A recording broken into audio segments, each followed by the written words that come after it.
Hey everyone, this is Friedel Hakoreja Raven, and I've watched the first 7 episodes of Sex Education, season number 2, and I had my doubts about the Eric and Adam thing when the trailer for this new season was released. I even wrote about it for the Geekery, and I am not here for the writers trying to romanticize the abuse between Eric and Adam, and season 2, I can't understand that if the writers were going to make Adam and Eric a thing. I'm not really sure if they will end up together, but we have the final episode number 8, which I'll be reacting to. But as I was saying, I'm not really sure, like, why would the writers give Eric Raheem if they're going to end things with Raheem, which is a very healthy relationship compared to what Eric has with Adam. And the writers even had Otis and Eric talk about it, and Otis was like, why would you hate yourself so much that you would be happy being in a relationship with someone who has tormented you and bullied you for years? And Eric is just like, Adam has changed. And I'm like, no. But you know what? Let's watch the final episode. Let's see what happens. Oh, if you come to the musical tonight, I'm in a band. I thought it was a play. No, Romeo and Juliet. I like Raheem. Posters. That's not a good poster. We could have sat there in a forest full of dicks. Yeah. I hate musicals. Uh-oh. No, you can't hate musicals. People hate musicals have no soul. What about Hagrid? I liked it. Until it started singing. Oh my god. Okay, well, you don't have to come tonight. No, it's okay. I'll see it for you. Aww. Yeah, I like Raheem with Eric. Even though they don't have a lot in common, you don't necessarily have to have a lot in common to be in a healthy relationship, even if it's not permanent. I mean, it's still better than hooking up with your bully.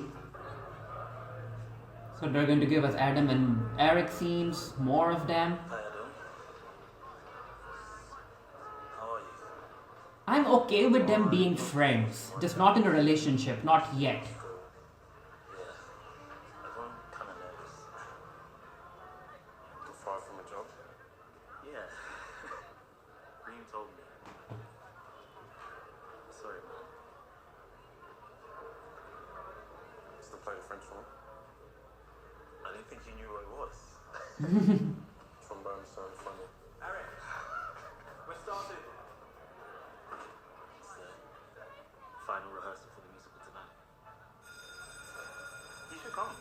I mean, I'm sure musicals aren't really your thing, Or is but it like Frozen?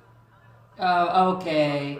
They're showing that Eric has more in common with Adam because he likes musicals too, and Raheem doesn't, which I see what you're doing, It sex education writers. kind of looks like they're snogging in a forest full of dicks. Yeah. Yeah, so they have more in common. Oh, Raheem! Oh no, poor baby Raheem. Oh no. I better go. Yeah, go. Just go. I didn't mean what I said at the party about people not liking you. I'm very easy to not like. I understand that I hurt you. Good for you to realize that. Work on being friends. Work on yourself. Yeah.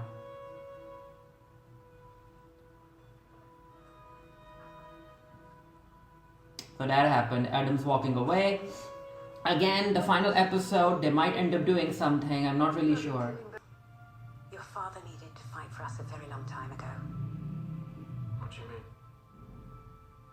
When you love a person, Oh no.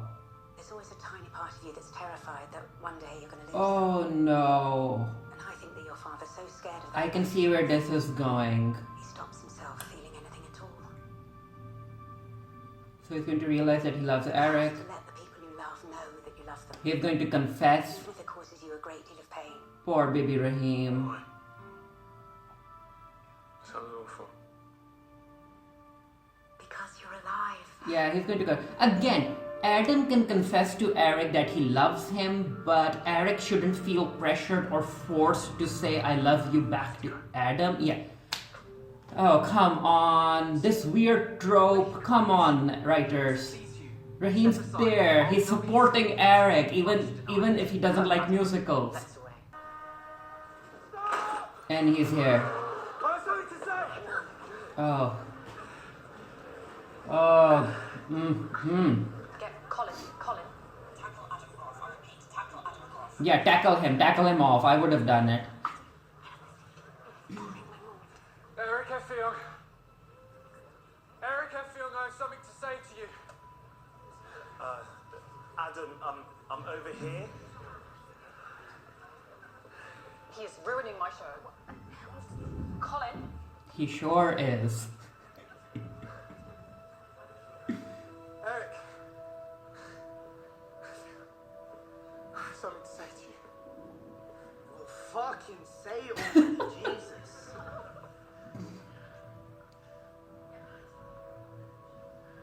What do you want to say?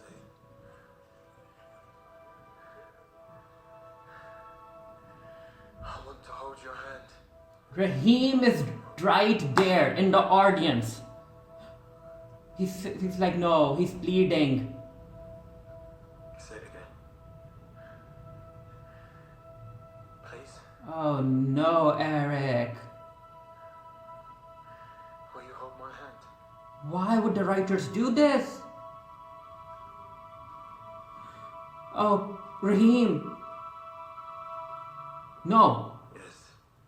Play the next one now. Oh, Raheem. Oh no.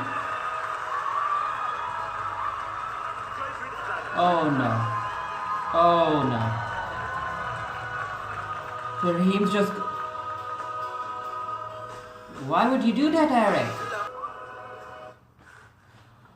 I mean, this scene. Oh no, he's going to cry. Why would Eric do that? And for Adam. Okay, so where are these two? He's going to introduce him to his family. My mom and my sister. Does his mom know that Adam has been bullying him for years? Does she know? I'll be right back. He's going to go talk to Raheem, right? That was so brave. You have to pop up when he does. He's your son's bully. He's going to talk to. What can he say to Raheem, though? I'm sorry. I don't apologize. Yeah, don't apologize, Eric. Be careful. I can hold your hand, but I'm not sure he can catch you. Oh, what the heck's that supposed to mean? That they're going to continue having relationship problems into season 3? I think you might be one of them. Oh, come on. Those were the Eric, Adam, and Raheem scenes. Again, I have so many thoughts, you all. First off, the trope of a homophobic bully bullying someone who's openly queer, and it turns out that that homophobe is in the closet as well. That's a very, very unnecessary trope to have in media, especially in 2020 or in 2019 when the show came out. I know that Glee did it with Dave and Kurt Hummel, but as far as my opinion goes, Glee ended up handling it far better, even though it was tropey. Like, even when Dave ended up telling Kurt that he loves him, Kurt was like, you know what, Dave? No. He ended up stopping his advances. However, they did decide to work on becoming platonic friends. So that makes a whole lot of more sense than whatever the heck Eric and Adam has been doing in the second season, especially when he already has Raheem. And don't get me wrong, I'm here for Adam and Eric's beginning a relationship, but I want it to happen down the line. The entire thing felt very rushed. I want these two characters to first start on being friends, and then maybe like 2 or 3 years later, or even 4 or 5 years later, when they've grown up a bit, then they can decide to begin a relationship with each other. But don't get me wrong, I want Adam to grow, I want Adam to be a better person, I want Eric to forgive Adam, but not like this, not at the expense of Eric's own narrative arc. Like basically what Eric did in Sex Education season number 2 is that he ended up beginning a competitively healthy relationship with Raheem, but he ended up pushing all of that away just to be back with Adam, his bully, and that's not a good narrative arc for a queer character to have, especially a queer character who is basically one of the leads of the show. Like, the writers could have given him something so much more to do instead of having him follow that entire tropey narrative arc of I'm in love with my bully and yada yada yada, the bully has changed, we can work it out. Like, no. But again, I have an article up about this. I need to write my thoughts out, and yeah, let me know what you guys thought. And until next time, stay happy, stay safe, stay blessed, and I'll see you guys later.